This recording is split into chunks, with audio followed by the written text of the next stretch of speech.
Perfect. Okay, let's try that again. I was on mute, so you didn't hear my background noise. But thank you, Elliot, for chiming on. That happens every once in a while. Hey, and welcome to the Dr. Jenna Vargas podcast. We'll be talking about tips and highlights to help you crack the code to working smarter, not harder. I'm your host, Jenna, and today's topic is all about balancing virtual consulting. And if you're in a career transition, this very much applies to you and your personal life. So if you're a future business owner or job seeker looking to excel in the world of virtual consulting, you are in the right place. Hey there, Elliot. Thanks for hopping on. Did want to see in the comment section where you are watching live from. I'm here recording live from Tampa, Florida. Would love to hear from you and engage. If anyone has any questions throughout today's short episode, I'm happy to bring you on. Otherwise, feel free to drop it in the comments section. And it's so funny you say that, Elliot, because I specifically was meaning to hit unmute. And of course, I just turned the video on. And no audio, but we're moving and shaking. So let's get started. First and foremost, let's define what virtual coaching consulting means. So virtual consulting is when you offer your expertise to clients without being physically present in their office or location. So whether you're a coach or consultant, or even a job seeker working remotely, it's when you work off-site, kind of more virtually, which is our new way of working that many of my clients love doing it that way. Instead, you may work remotely and communicate with clients through digital platforms such as Zoom, Skype, and email. It's a great way to offer your services to clients all around the world without having to worry about traveling. Now let's talk about the importance of work-life balance. So would love to hear from you. Again, where are you watching from? What does work-life, to me, it's all about the harmony, but I know a lot of people call it work-life balance, which is why I had that as the part of the title. It's really, the importance is to allow for yourself to have the ease of working around your own schedule, making it accessible from anywhere. It's essential to remember that working nonstop is not sustainable and can lead to burnout. So that can happen whether you have your own business or you're working for a company or an employer. Just setting your boundaries so you do not get burnout is so critical. You need to find a way to balance your work and personal life. And I would love to hear from you, whether you want to come on screen, drop it in the comments. Want to hear from you. How do you kind of manage your work and life? What's working for you, and what areas do you feel like you can use a little bit of help or support in? So you may need to find a way to balance your work and personal life to ensure that you're not sacrificing one for the other. And a lot of times people love working remotely or virtually because it allows for whatever it is in their life that is a priority and what they value. It allows for them to free up what I call like financial and time freedom, which a lot of times in the past, I called it like a caged tiger. When I was kind of stuck in an office, I was very limited on what I could be productive in on the personal side, but I was very productive on the business side. But I find it's helpful to kind of have a nice harmony between the two, so you don't feel like you're depleted in one or kind of struggling in the other. So I find that remote virtual has really worked well for me as a mom of 3, soon to be 4. So I'd love to hear any questions, feedback. How is it going for you? And what areas do you need to kind of work on? We all are a work in progress. Nobody has it totally figured out, but I think by sharing and communicating and building community around this, we can talk about best practices, right? So here are some tips to help you balance, or help us balance, a virtual coaching consulting business and personal life. And again, this very much applies if you're a job seeker in a career transition. So the first one I have, tip number 1 is create a schedule. So I find that putting this across the screen and giving you this, if you're taking notes, I love journaling. I have always pen and paper, like the old school to new school, but I also have my digital notepad. So whatever works for you, totally go for it. Okay. So it's easy to get lost in your work when you don't have a set schedule. So creating a schedule, like for me, time blocking, color coding, etc. And like in my day planner book, I have like, hey, Jena, this is my self-talk. What are your top 3 priorities for today, etc., etc. And then kind of working hourly. And then there's some like a motivational quote. So this works really well for me, but you have to find a system or like a way to organize and systemize that works for you. Everybody's uniquely different with unique ways of like how we learn and absorb information and track it, right? So creating a schedule that works for you and your clients. So in that case, if you're a job seeker, just for you, make sure to include break times for personal activities like exercise, caregiving, running around, drop-off pickups, activities, and hobbies. The second one I wanted to highlight for you, so we talked real quick about creating a schedule, whether you want to have it handwritten, virtual, but definitely notifications are so helpful to kind of keep us on track.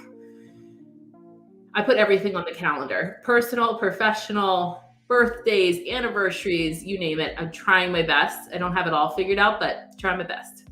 Tip number 2 is setting boundaries. This is something I've continued to struggle with and learning to get better at, is setting boundaries. So when you work remotely, you probably know, if you are remote, how easy it is to blend and bleed together into your personal life. Like you're in the home office or out at the island or at the kitchen table. You're like, oh my God, I see the laundry piling up. And then you get sidetracked and you start doing the dishes. You start making food. This is me, right? I've gotten better. I'm like, when I have the kids in school and paid daycare, I am only focusing on the things that are going to move the needle. I am not going to be crazy about spending time doing the dishes when we have that as a chore for the kids, or starting the laundries. I'm like, no, Jenny, you got to stay focused, right? So if you agree, say, let's see, what's a good one? Just stop. I don't know. What's number 2 is setting boundaries. So like, when working remotely, easy to kind of blend the two. So setting boundaries. So like, yes, in the comments, if you agree, do not get sidetracked, stay focused. Working from home, I would love to see in the comments, yes, exclamation point. That's what I'm going to put. That one I agree. Faux show. All right. So our next piece here is setting boundaries by communicating with clients or whoever it is that you're interacting with about when you're available and when you're not. This is so important because early on in my business, I would take people after hours and I'm like, oh my gosh, it's blending into dinner time and getting prepared and bath time. I was trying to accommodate them, but then again, I was creating my own, another job.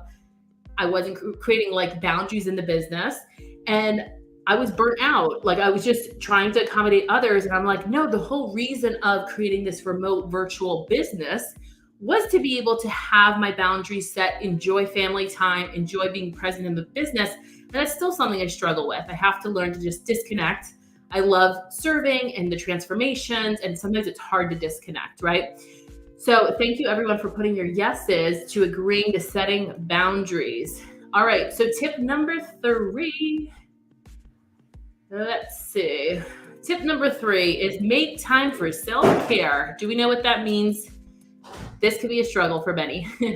Making time for self-care. So it's essential to take care of yourself physically, mentally, and emotionally. So making time for activities such as relaxing, going for a walk in the sunshine or a run, maybe like yoga, meditation, or simply a hobby.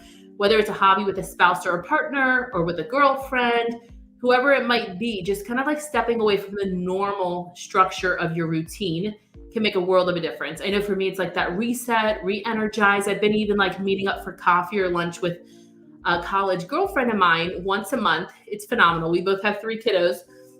We talk about everything. And by the end of that, we just both are like, big hug. It's just so refreshing. So good.